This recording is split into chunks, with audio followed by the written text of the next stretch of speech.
생명의 말씀 선포라는 제목으로 오늘 함께 말씀 나누겠습니다. 이번 달에도 해외에서 들려오는 비행기 추락 사고 소식들이 몇 건 있었습니다. 러시아에서 승무원, 승객 포함해서 71명, 이란에서 66명이 모두 비행기 추락 사고로 안타까운 목숨을 잃었다는 소식을 우리는 접했습니다. 이와 같은 비행기 사고의 80%는 통상 이륙 3분 내, 착륙 8분 전에 일어난다고 이야기합니다. 합치면 몇 분이죠? 11분인데 바로 이 11분을 마의 11분이다 라고 말하기도 합니다.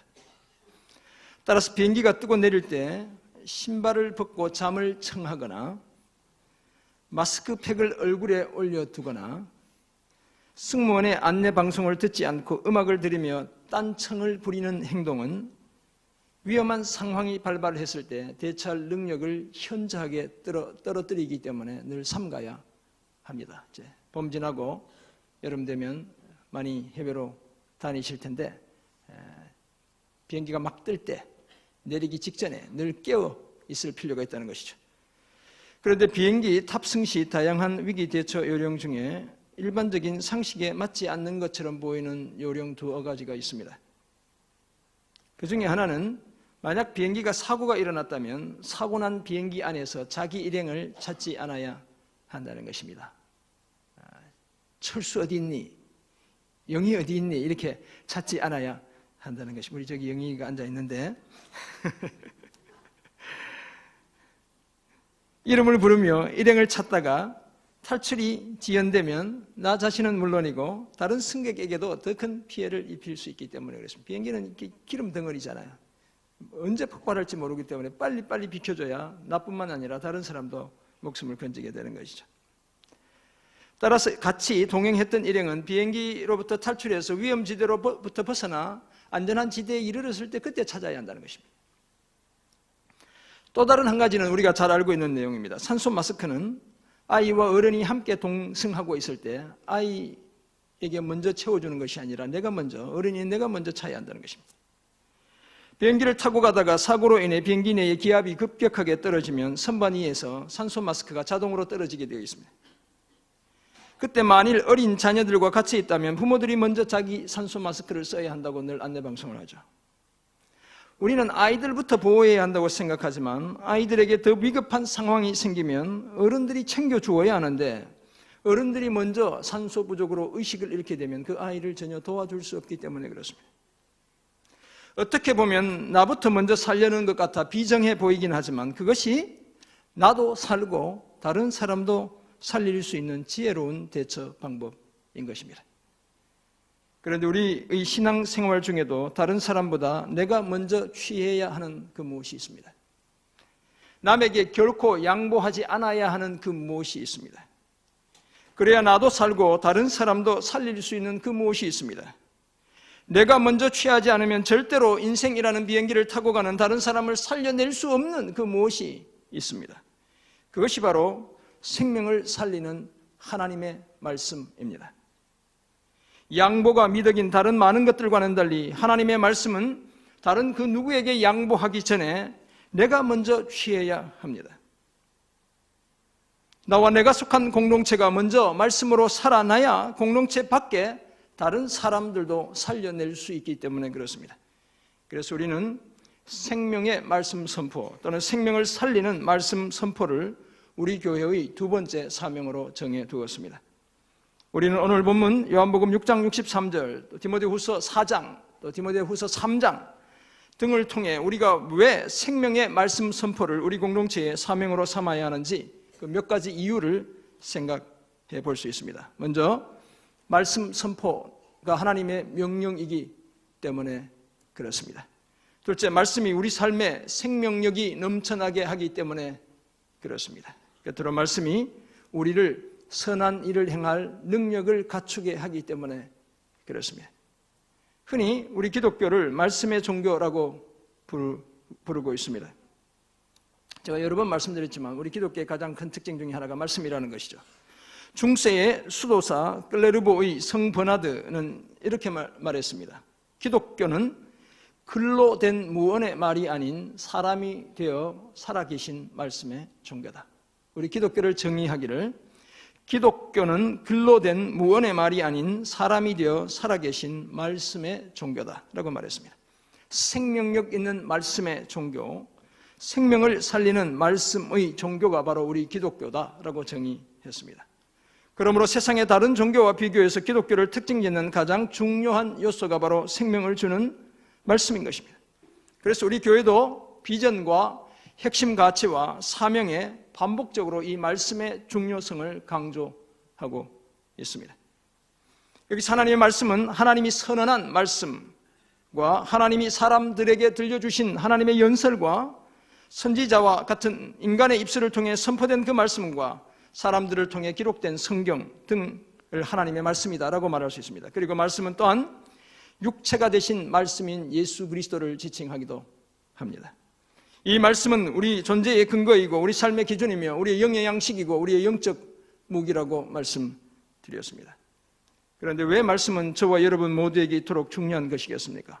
그것은 하나님이 말씀으로 온 세상을 창조하셨기 때문이고 하나님 자신이 말씀이시기 때문이며 지금도 성경을 통해 저와 여러분에게 계속 말씀해 주시고 계시기 때문에 그렇습니다. 더구나 풀은 마르고 꽃은 시들지만 하나님의 말씀은 영원히 서 있기 때문에 그렇습니다. 그래서 우리는 우리 모두에게 영원한 생명을 주는 하나님의 말씀을 먼저 우리 자신에게 선포하는, 우리 자신을 향해 선포하는 것을 우리의 두 번째 사명으로 정해두고 있습니다. 이처럼 생명의 말씀 선포가 우리의 사명이 되어야 하는 첫 번째 이유는 말씀 선포가 하나님의 명령이기 때문에 그렇습니다. 바울은 디모데후서 4장에서 4장 1절을 보면 이렇게 말하고 있습니다. 하나님 앞과 살아있는 자와 죽은 자를 심판하실 그리스도 예수 앞에서, 엄청난 이야기를 지금 하고 있어요. 하나님 앞과 살아있는 자와 죽은 자를 심판하실 그리스도 예수 앞에서 그가 나타나실 것과 그의 나라를 두고 엄히 명하노니, 이렇게 지금 시작하는 것이죠. 따라서 이 명령은 결코 외면할 수 없는 명령이었습니다. 그 명령이 무엇입니까? 디모데후서 4장 2절을 보면 어떤 명령이에요? 말씀을 전파하라는 것입니다. 그것도 때를 얻든지 못 얻든지 그 일에 항상 힘쓰라고 요청하고 있습니다. 때를 가리지 않아야 한다는 것입니다. 말씀 선포에 봄, 여름, 가을, 겨울, 좋은 철이 따로 있지 않다는 것입니다. 늘 해야 한다는 것입니다. 그리고 모든 일에 오래 참고 가르치면서 때로는 잘못된 것을 바로잡기도 하고 꾸짖기도 하고 격려도 하면서 그렇게 말씀을 전파할 것을 당부하고 있습니다. 너는 말씀을 전파하라. 때를 얻든지 못 얻든지 항상 힘쓰라. 범사에 오래 참음과 가르침으로 경책하며 경계하며 권하라 라고 말하고 있습니다. 왜냐하면 디모데후서 4장 3절 4절을 보면 사람들이 바른 교훈은 받지 않고 자기의 귀에 듣기 좋은 말만 들으려 하기 때문에 그렇습니다. 이렇게 기록되어 있어요. 때가 이르리니 사람이 바른 교훈을 받지 아니하며 귀가 가려워서 자기의 사욕을 따를 스승을 많이 두고 또 그 귀를 진리에서 돌이켜 허탄한 이야기를 따르리라. 바로 이런 시대 속에 놓여 있기 때문에 때를 얻든지 못 얻든지 말씀을 전파할 것을 당부하고 있는 것입니다. 예수 그리스도를 믿음으로 말미암아 구원에 이르게 하는 지혜가 담겨 있는 것은 듣기 좋은 사람의 말이 아니라 성경 곧 하나님의 말씀이기 때문에 그렇습니다. 그래서 바울은 디모데에게 내적으로는 모든 일에 분별력 있게 행하고 5절을 보면 이렇게 말하고 있죠. 그러나 너는 모든 일에 신중하여, 이 신중하다는 말은 분별력 있게 행하라는 것입니다. 내면적으로는 모든 일에 분별력 있게 행하고 외적으로는 고난을 견디기까지 하면서 공동체를 향해 말씀을 선포하는 전도자요 사역자로서의 직분을 온전히 감당하라고 당부하고 있습니다. 물론 디모데를 향한 바울의 이 명령은 교회 안팎 어디에서나 장소를 가리지 말고 말씀을 전파하라는 명령입니다. 그러나 우리가 디모데후서를 디모데전서, 디도서와 함께 목회서신이라고 구분하는 데서도 알 수 있듯이 1차적으로는 교회 공동체를 향해 말씀을 선포해야 한다는 사실, 바로 그 명령이라는 사실을 우리는 알 수 있습니다. 더구나 성경을 가지고 교훈과 책망과 바르게 함과 의로 교육하는 것은 교회 공동체 안에서 할 수 있는 것입니다. 우리 교회 밖에 나가서 이걸로 교훈하고 가르치고 의로 교육하려면 아무도 듣지 않죠. 교회 안에서 하는 일인 것입니다. 이런 일을 통해 하나님의 사람을 온전하게 하고 모든 선한 일을 행할 능력을 갖추게 하는 것입니다. 따라서 선포되는 말씀을 듣는 1차적인 청중은 교회 안에 있는 성도들과 교회를 다니지만 여전히 예수를 믿지 않고 있는 교회 안에 있는 불신자들인 것입니다. 그러므로 우리 교회는 그저 듣기 좋은 메시지 또는 즐거운 메시지가 아니라 계속해서 생명이 살아나게 하는 하나님의 말씀, 그리스도의 피 묻은 복음을 선포하는 그런 교회가 되어야 합니다. 사랑하는 성도 여러분, 하나님께서 성령을 통해 어떤 사람을 사도와 선지자와 복음 전하는 자와 목사와 교사로 섬길 수 있는 은사를 주신 것은 교회 안에서 먼저 생명의 말씀을 선포하게 하기 위한 것입니다.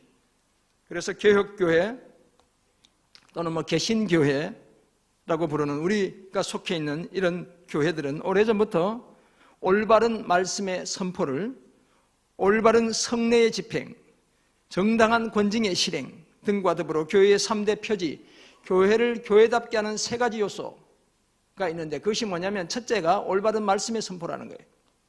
둘째는 올바른 성례, 세례와 성찬을 제대로 행하는 것, 이것이 교회가 세상과 다른 공동체라는 사실을 드러내는 표지라는 거예요. 그리고 마지막 한 가지는 교회 안의 모든 분쟁을 교회 안에서의 권징을 통해 해결하는 것, 이것이 세상과 교회를 다르게 하는 것이다 라고 이야기합니다. 이런 전통에 따라 미국 워싱턴 DC에 가면 국회의사당 제1침례교회라는 교회가 있습니다. 이 교회는 9개의 교회의 표지로 유명한 교회예요. 요즘 미국에서 한창 사람이 많아서 뜨는 것이 아니라 교회의 교회다움을 주창하는 교회로 주목받고 있는 교회가 바로 캐피털 힐즈 퍼스트 베프티스트 처치인데, 이 교회는 9가지 교회 표지를 정해두고 있어요. 그 중에 첫 번째가 뭐냐면, 그 교회가 정말 교회가 교회답기 위해서는 어떤 표지가 첫 번째가 되어야 하냐라고 정해두고 있는가 하면, 강해 설교. 딴 설교가 아니고 그냥 예화를 많이 가져오는 이런 설교 말고 말씀을 말씀으로 풀어내는 강해 설교, expository preaching이 우리 교회의 첫 번째 표지여야 한다라고 말하기도 하고 있는 것입니다. 사랑하는 성도 여러분, 생명을 살리는 말씀을 선포하는 것은 직분을 뛰어넘어 우리 모두를 향한 하나님의 명령입니다. 그러므로 우리는 때를 가리지 않고 교회 안팎에서 하나님의 말씀을 선포해야 합니다. 그래서 그 말씀을 통해 영혼이 살아나게 해야 합니다. 우리가 더 견고하게 진리 위에 서 있게 해야 합니다. 이 사실을 기억하고 기회가 주어지는 대로 생명의 말씀을 선포하며 살아가는 저와 여러분 모두가 되시길 주님의 이름으로 축원합니다. 생명의 말씀 선포가 우리 교회의 사명이 되어야 하는 두 번째 이유는 말씀이 우리 삶에 생명력이 넘쳐나게 하기 때문에 그렇습니다. 요한복음 6장에서 주님이 바로 그 사실을 말씀해 주고 있습니다. 예수님은 제자들에게 자신이 하늘에서 내려온 살아있는 떡이라고 말씀합니다. 6장 51절 보면 이렇게 말씀하죠. 주님이 나는 하늘에서 내려온 살아있는 떡이니 사람이 이 떡을 먹으면 영생하리라. 내가 줄 떡은 곧 세상의 생명을 위한 내 살이니라 라고 말씀하셔요. 그래서 인자의 살 53절을 보면 인자의 살을 먹지 않고 인자의 피를 마시지 않으면 너희 속에 생명이 없다라고 말씀하고 있습니다. 예수께서 이르시되 내가 진실로 진실로 너희에게 이르노니 아멘 아멘이라고 주님이 이야기하고 계시죠. 참된 말을 너희에게 하는데 인자의 살을 먹지 않고 아니하고 인자의 피를 마시지 아니하면 너희 속에 생명이 없다라고 말씀하고 있습니다. 같은 맥락에서 54절 보면 자신의 살을 먹고 자신의 피를 마시는 자가 영생을 가졌고 마지막 날에 내가 그 사람을 살린다고 말씀하고 있습니다. 주님이 같은 말을 계속 반복하고 계신 거예요. 그래서 이 말을 잘못 이해하고 예수 믿는 사람들은 사람 잡아먹는 그런 사람들이라고 초대 교회 때 그렇게 박해를 받기도 했던 것이에요. 거듭 자신의 살이 55절을 보면 참된 양식이고 자신의 피는 참된 음료다. 주님이 끊임없이 이 내용을 계속 반복하고 계시죠. 내 살은 참된 양식이요 내 피는 참된 음료로다. 무슨 얘기를 하시는 것 같아요? 주님의 십자가의 그 희생을 통해 모든 사람이 생명을 얻을 수 있다는 그 사실을 하는 것이죠. 그 주님을 믿는 자들만이 영생을 얻고 구원을 얻게 된다는 사실을 말씀하고 있습니다. 자신의 살을 먹고 자신의 피를 마시는 사람만이 자신 안에 거하고 자신도 그 사람 안에 거할 수 있다고 말씀하고 있습니다. 계속해서 자신은 살아계신 하나님께서 보내셔서 온 존재이고 자신이 하나님 아버지로 말미암아 사는 것 같이 자신을 먹는 그 사람, 자신을 주로 고백하는 그 사람도 자신으로 말미암아 살게 된다고 말씀해 주셨습니다. 그리고 이것은 하늘에서 직접 내려온 떡이기 때문에 출애굽의 조상들이 광야에서 40년 동안 먹고도 죽은 그 떡과 그 만나와 전혀 다르고 이 떡을 먹는 자는 영원히 살 수 있다고 주님이 말씀해 주셨습니다. 그때 예수님의 말씀을 듣던 제자들은 예수님이 도대체 무슨 말씀을 하시는지 이해할 수 없었습니다. 사도 요한도 마찬가지죠. 요한복음을 기록한 것은 주님이 승천하신 다음 한참 뒤에 주님의 그 말씀의 의미가 무엇인지를 다 알고 나서 기록한 것이죠. 무슨 말씀인지 몰랐습니다. 그래서 60절 보면 이렇게 이야기해요. 제자 중 여럿이 듣고 말하되 이 말씀은 어렵도다. 누가 들을 수 있느냐? 이렇게 이야기하는 것입니다. 우리도 도대체 다 이해하지 못하겠는데 어떻게 다른 사람들이 주님의 이 말씀을 다 이해할 수 있겠는가? 라며 수근거리고 있죠. 예수님이 이 사실을 아시고 제자들에게 들려주신 말씀이 앞에서 봉독해 올려드린 6장 63절의 말씀이죠. 살리는 것은 영이니 육은 무익하니라. 내가 너희에게 이른 말은 영이요 생명이라. 이렇게 말씀하고 있습니다. 물론 이 말씀 자체도 결코 이해가 쉬운 그런 말씀은 아니죠. 그렇지만 분명한 것은 예수님의 십자가를 통해 구원을 얻는 자들에게 생명을 주시는 분이 성령, 여기서 영은 성령을 지칭하는 것이거든요.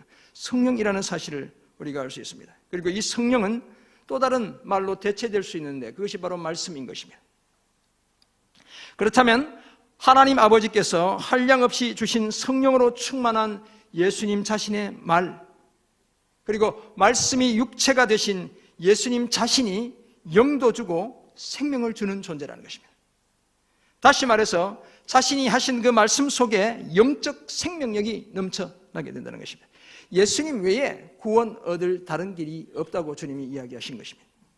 우리가 잘 아는 시편 1편도 하나님의 말씀이 우리 삶에 생명력이 넘쳐나게 한다는 사실을 노래하고 있습니다. 우리가 너무나 잘 아는 구절이죠. 복 있는 사람은 악인들의 꾀를 따르지 아니하며 죄인들의 길에 서지 아니하며 오만한 자들의 자리에 앉지 아니하고 2절 뭐라고 이야기하고 있습니까? 오직 여호와의 율법을 즐거워하여 그의 율법을 주야로 묵상하는도다. 지금 방송실에서 졸고 있어요. 네. 저렇게 졸면 안 돼. 네. 제가 가끔 잠을 깨워줘야 이렇게 정신을 차리고. 네. 3절 뭐라고 이야기하고 있습니까?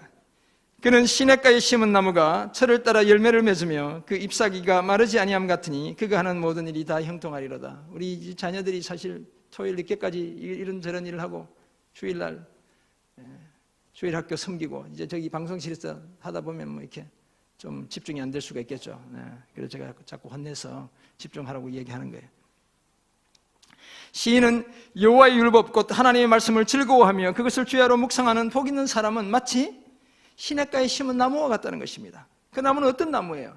철을 따라 제철 과일을 풍성하게 맺는 그런 나무라는 것입니다.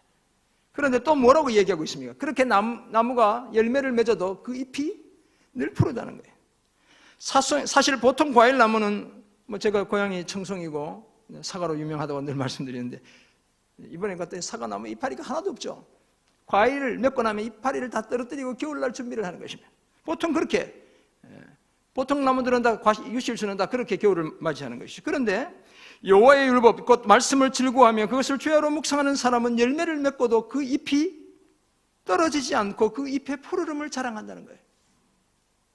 거기에다 무슨 얘기하고 있습니까? 3절 보면 그런 사람들은 하는 일마다 다 형통하게 된다는 것입니다. 하는 일마다 다 성공하게 된대요. 왜냐하면 생명력이 여호와의 말씀 속에 넘쳐나기 때문에 그런 것입니다. 사랑하는 성도 여러분, 이처럼 하나님의 말씀과 육신이 되신 말씀인 예수 그리스도와 그리스도의 복음이 나와 우리 공동체에 생명력이 넘쳐나게 하는 것입니다. 하나님은 사람이 떡이 아니라 여호와의 말씀으로 산다는 그 사실을 가르치기 위해 무려 광야 생활 40년 동안 만나로 날마다 이스라엘 백성을 먹이시며 가르쳐 주셨습니다.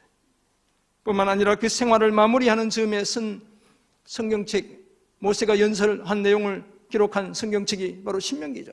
신명기를 여러분 성경 통독 일독하시면서 읽는 분들은 신명기를 최근에 읽으셨을 텐데 신명기를 이번에 읽으면서 제가 발견한 사실 한 가지는 끊임없이 주님이 하시는 말씀이 이거예요. 말씀에 순종하는 그 길에 성공이 보장된다는 이야기를 하고 계세요. 신명기의 많은 내용들이 끊임없이 그 사실을 반복하고 있습니다. 반복적으로 하나님의 말씀에 대한 순종이 생명력 넘쳐나는 복의 지름길임을 계속해서 강조하고 있습니다. 우리가 잘 아는 예레미야 선지자는 주의 말씀을 얻어먹고 그 말씀이 자신의 기쁨과 마음의 즐거움이 되었다고 고백하고 있습니다. 에스겔 선지자는 말씀이 기록된 두루마리를 먹으라는 하나님의 지시에 따라 그 말씀을 먹었더니 그것이 자기 입에서 달기가 꿀과 같았다고 고백하고 있습니다. 아모스 8장 11절에 따르면 진정한 배고픔은 양식이나 물이 없기 때문이 아니라 여호와의 말씀의 부재에서 비롯된다고 이야기하고 있는 것입니다. 그러므로 우리가 하나님의 은혜 가운데 살기 원한다면 다른 길이 아니라 말씀의 그 길로 달려가야 합니다. 그 말씀을 먹고 그 말씀을 되새김질하며 살아가야 합니다. 그래서 그 말씀 속에 있는 자양분을 충분히 흡수해야 합니다. 그래야 생명력 넘치는 삶을 살 수 있습니다. 이 사실을 기억하고 우리 영혼을 살리는 그 생명의 말씀을 먼저 우리 자신에게 늘 선포하며 살아가는 저와 여러분 모두가 되시기를 주님의 이름으로 축원합니다. 생명의 말씀 선포가 우리의 사명이 되어야 한 마지막 이유는 이 말씀이 우리가 선한 일을 행할 능력을 갖추게 하기 때문에 그렇습니다. 세상에 많은 것들이 우리 인격을 형성하는 데 도움이 되지만 정말 하나님의 이름으로 우리가 선한 일을 행하게 하는 것, 그렇게 행할 수 있는 능력을 갖추게 하는 것, 이것은 바로 하나님의 말씀이 만들어내는 것입니다. 디모데후서 3장에 따르면 바울은 제자요 동력자요 믿음의 아들인 디모데에게 배우고 확신하는 일에 거하라고 당부하고 있습니다. 3장 14절 보면 이렇게 이야기하고 있죠. 그러나 너는 배우고 확신한 일에 거하라. 그 앞에 내용과 대조되는 이야기들, 세상은 속이기도 하고 목회 현장에 어려움도 많고 유혹도 받지만 너는 배우고 확신한 일에 거하라는 것입니다. 이 디모데는 어려서부터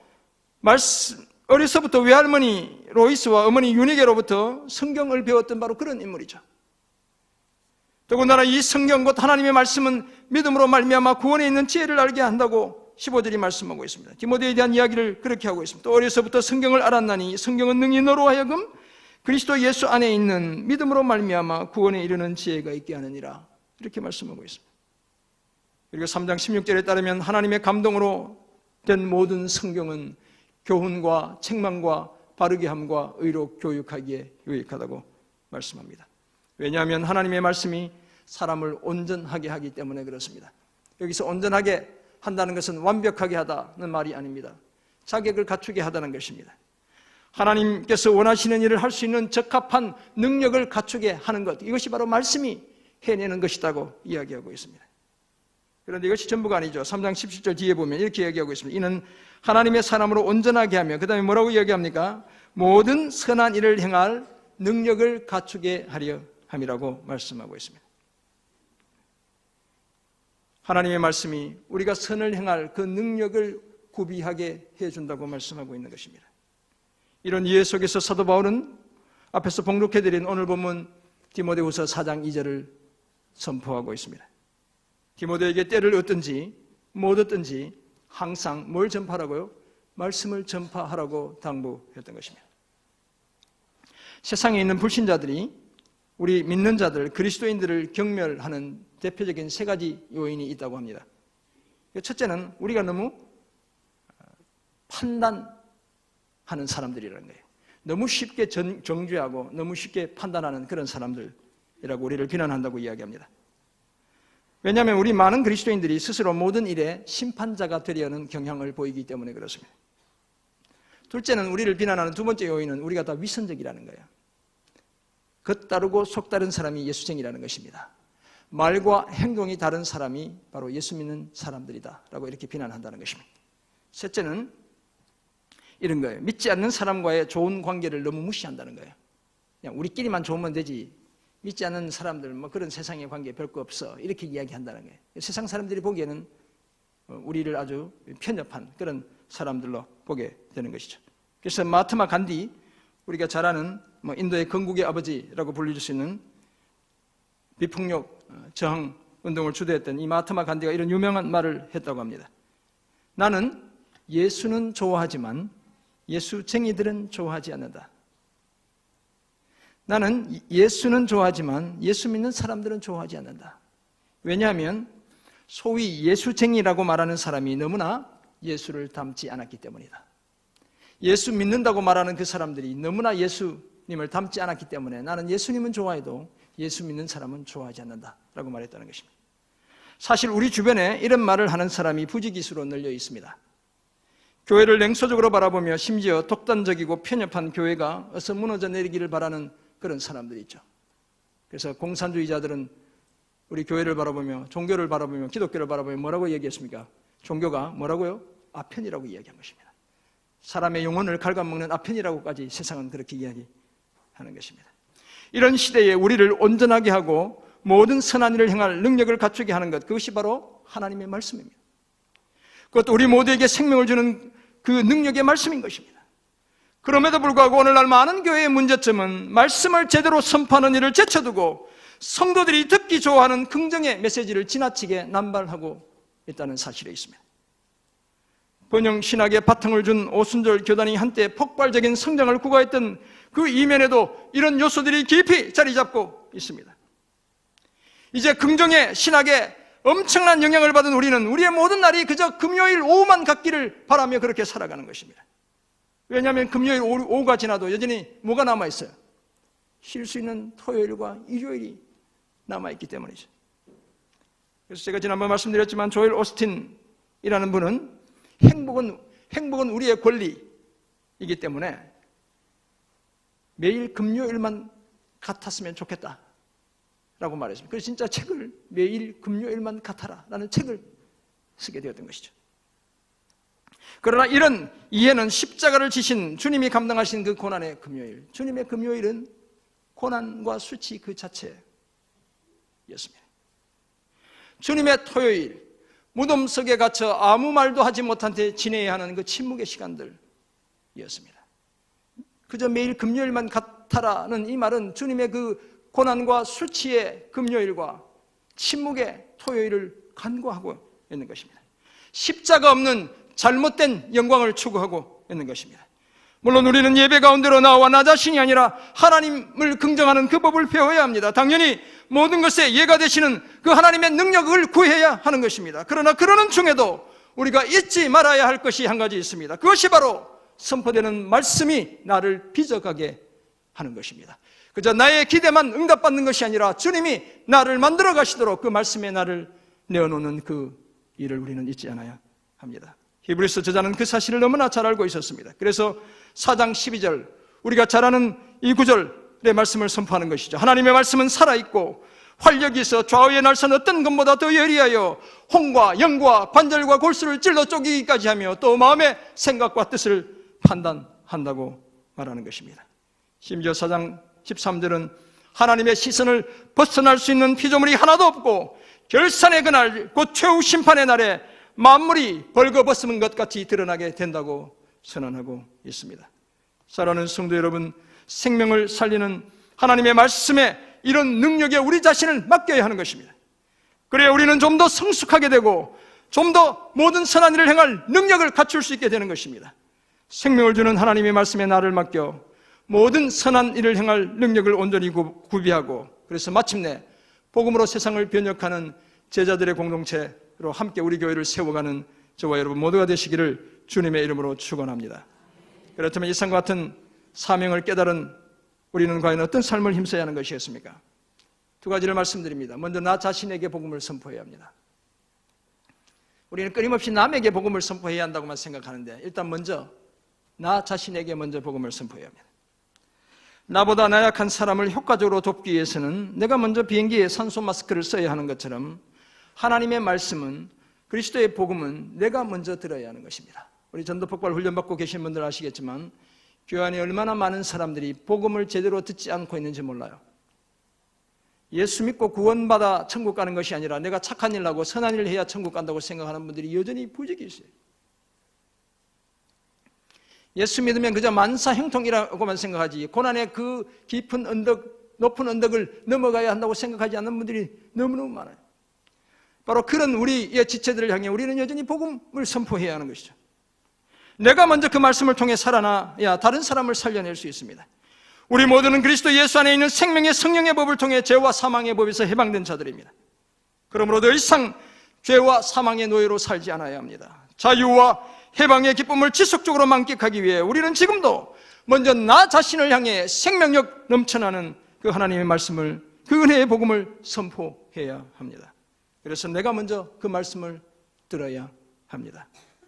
그래야 우리가 누리는 풍성한 생명력으로 다른 누군가를 도와줄 수 있게 되는 것입니다. 이 사실을 기억하고 나 자신을 향해 하나님의 말씀, 곧 복음을 먼저 선포하는 저와 여러분 모두가 되시기를 간절히 소원합니다. 두 번째 적용점, 하나님의 말씀이 나를 빚어가게 해야 합니다. 하나님의 말씀의 능력은 우리가 말씀을 순종할 때 제대로 경험할 수 있습니다. 그러므로 말씀이 나를 교훈하고 나를 책망하며 나를 고쳐주고 나를 의로 가르쳐 주시도록 나 자신을 온전히 하나님의 말씀에 내맡겨야 합니다. 그래야 우리는 모든 선한 일을 행할 능력을 갖추게 되는 것입니다. 뿐만 아니라 이 말씀이 나의 심령, 관절, 골수를 해부하게 해야 합니다. 그래야 우리의 모든 것이 하나님 앞에 드러나게 되고 우리는 하나님의 은혜와 긍휼을 우리 가슴 가득 채우게 되는 것입니다. 하나님의 말씀에 나를 맡겨 하나님께서 쓰시기에 편한 그릇들로 빚어져가는 저와 여러분 모두가 되시기를 간절히 소원합니다. 1986년 카메룬의 한 마을에서 하룻밤 사이에 주민 무려 1746명이 목숨을 잃게 되는 참사가 발생했습니다. 이건 실제 일어났던 사건이에요.